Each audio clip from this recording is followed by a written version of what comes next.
অনেক আগে একটি গ্রামে বাস করত এক বুড়ি। বুড়ি সবসময় মনে করত যার টাকা পয়সা আছে সেই সবচেয়ে ভালো, আর যার টাকা পয়সা নেই তাকে মানুষ কোনো মূল্য দেয় না। বুড়ির ছিল দুই ছেলে। তার বড় ছেলে ছিল খুবই দরিদ্র আর ছোট ছেলে অনেক ধনী। দরিদ্র ছেলের বউয়ের সাথে সে সবসময় খারাপ আচরণ করত, তাকে সবসময় খোঁটা দিয়ে কষ্ট দিয়ে কথা বলতো। আর এটা নিয়ে দরিদ্র বউ সবসময় মন খারাপ করে থাকত। হতচ্ছাড়ি, তুই আমার ছেলের সংসারে আসার পরে একেবারে আমার ছেলেটা গরিব হয়ে গেল। মা, এভাবে বলবেন না। আমি কি করেছি মা? আমার তো কোনো দোষ নেই। আবার কথা বলে হতচ্ছাড়ি, তোকে আমার একদম দেখতেই ইচ্ছা করে না। তুই একটা মুখ পুরি, তুই এই সংসারে থাকলে আর ভালো কিছু হবে না। এগুলো শুনে হতভাগা বউ অনেক কাঁদতে লাগলো।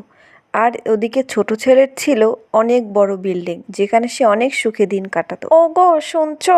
মা তো আমাদের একদমই পছন্দ করে না, একদমই সহ্য করতে পারে কি না। আর বলবো বলো, সবই আমার কপাল। নিজের মা অথচ নিজের দরিদ্র সন্তানকে একদমই পছন্দ করে না। মা সব সময় ছোট বউ আর তোমার ছোট ভাইকেই বেশি ভালোবাসে, আমাদের একটুও ভালোবাসে না। ভালোবাসা কি টাকা পয়সা দিয়ে বিবেচনা করতে হয় বলো? আর ওইদিকে ছোট ছেলে আর ছোট বউ অনেক বেশি অহংকার করত, কারণ তাদের অনেক বেশি টাকা পয়সা ছিল। আরে শোনো শোনো, আমার যে ভাই, ওর তো কোনো টাকা পয়সাই নেই, খেতে খামারে কাজ করে বেড়ায়। তুমি একদম ঠিক কথা বলেছো।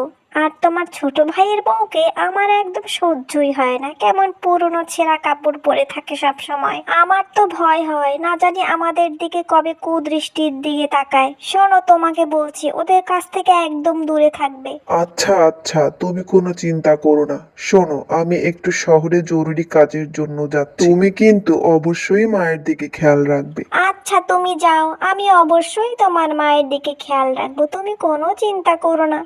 তোমার মা তো আমারই মা, কোনো চিন্তা করো না, আমি তাকে দেখে শুনে রাখবো। আর এদিকে হঠাৎ করে তাদের মা অসুস্থ হয়ে বিছানায় শয্যাশায়ী হয়ে গেল। আরে, এই বুড়িটা এই অসময়ে ঘুমোচ্ছে কেন? বুড়িটার কি কোনো কাজ নেই?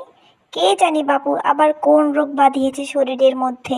যাই হোক না কেন, এগুলো আমার দেখার বিষয় না, আমি গেলাম। ওরে বাপুরে, এত কাশি হয়েছে কি বলবো। মা, আপনার কি হয়েছে মা? আপনি এত কাশি দিচ্ছেন কেন? আপনি মনে হয় অনেক বেশি অসুস্থ। চলুন, আপনাকে আমি ডাক্তারের কাছে নিয়ে যাই। হতচ্ছাড়ি, তুই আবার আমার কাছে এসেছিস? তোকে দেখলে আমার গায়ে জ্বালা ধরে যায়। আরে আরে, আমার কি হলো? আমি তো পড়ে গেলাম, আমাকে ধরো বাপু, আমাকে ধরো। আরে মা, আপনার কি হলো? আপনি তো আমার কথাই শুনছেন না। দাঁড়ান মা, আমি আপনাকে শুয়ে দিচ্ছি, আপনি এখনই সুস্থ হয়ে যাবেন। মাকে এখন শুয়ে দিলাম, আমি মায়ের জন্য ওষুধ আর পানি নিয়ে আসি। মায়ের পাশে বসে থাকবো যতক্ষণ না মা সুস্থ হচ্ছে। উপরওয়ালার কাছে দোয়া করি তাড়াতাড়ি যেন মা সুস্থ হয়ে যায়। মা আমাকে যতই অপছন্দ করুক, তবুও আমি তাকে পছন্দ করি।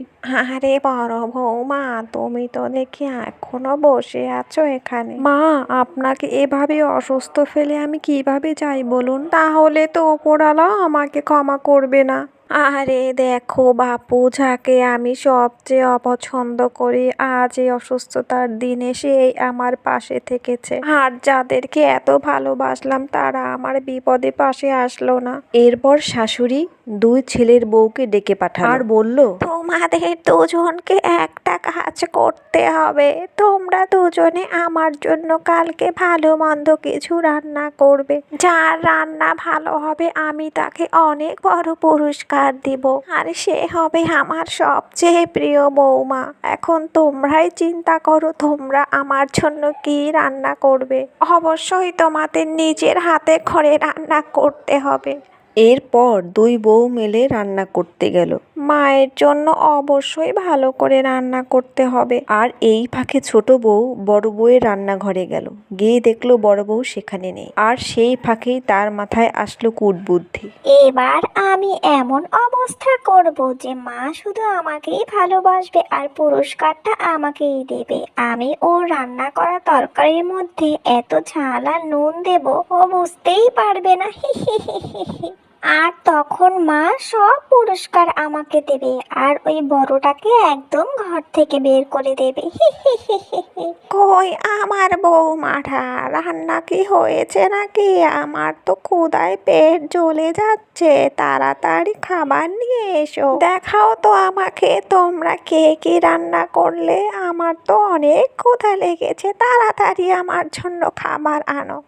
এরপর বড় বউয়ের খাবার শাশুড়ি খেতে লাগলো। বাহ, তুমি তো খুব সুন্দর রান্না করেছো, এত চমৎকার রান্না হয়েছে তোমার। আমি অবশ্যই তোমাকে এর জন্য অনেক ভালো পুরস্কার দিব। দেখি তো ছোট বৌমা, তুমি কি রান্না করেছো?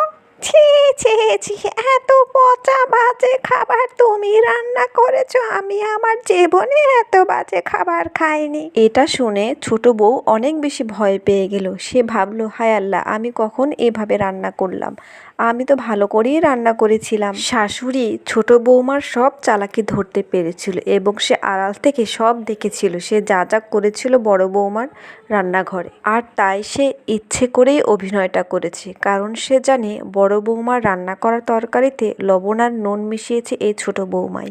বড় বৌমা, তোমার কাজের জন্য তুমি অবশ্যই পুরস্কার পাবে, আর পুরস্কার হিসেবে আমি তোমাকে আমার এই সুন্দর বাড়িটা উপহার দিলাম। মা, আপনি সত্যি খুব ভালো মানুষ, আমি সত্যি অনেক অবাক হয়েছি আর খুশি হয়েছি। আমি কখনোই ভাবতে পারিনি আপনি আমাকে এত সুন্দর একটা বাড়ি উপহার দিবেন, আর এই বাড়িতে শুধু আমি একা না, আপনিও আমাদের সাথে থাকবেন।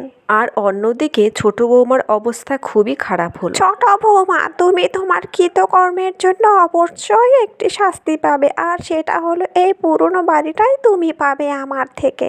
এটা শুনে ছোট বৌমা কান্নায় ভেঙে পড়ল। সে বুঝতে পারলো আসলে লোভ আর অহংকার কখনো ভালো জিনিস বয়ে আনে না। হায় আল্লাহ, আমি যদি বড় বউয়ের সাথে হিংসা না করতাম, অন্যায় না করতাম, তাহলে আজকে আমাকে এই দিন দেখতে হতো না। আসলে কখনোই এগুলো করা উচিত না কারো সাথে।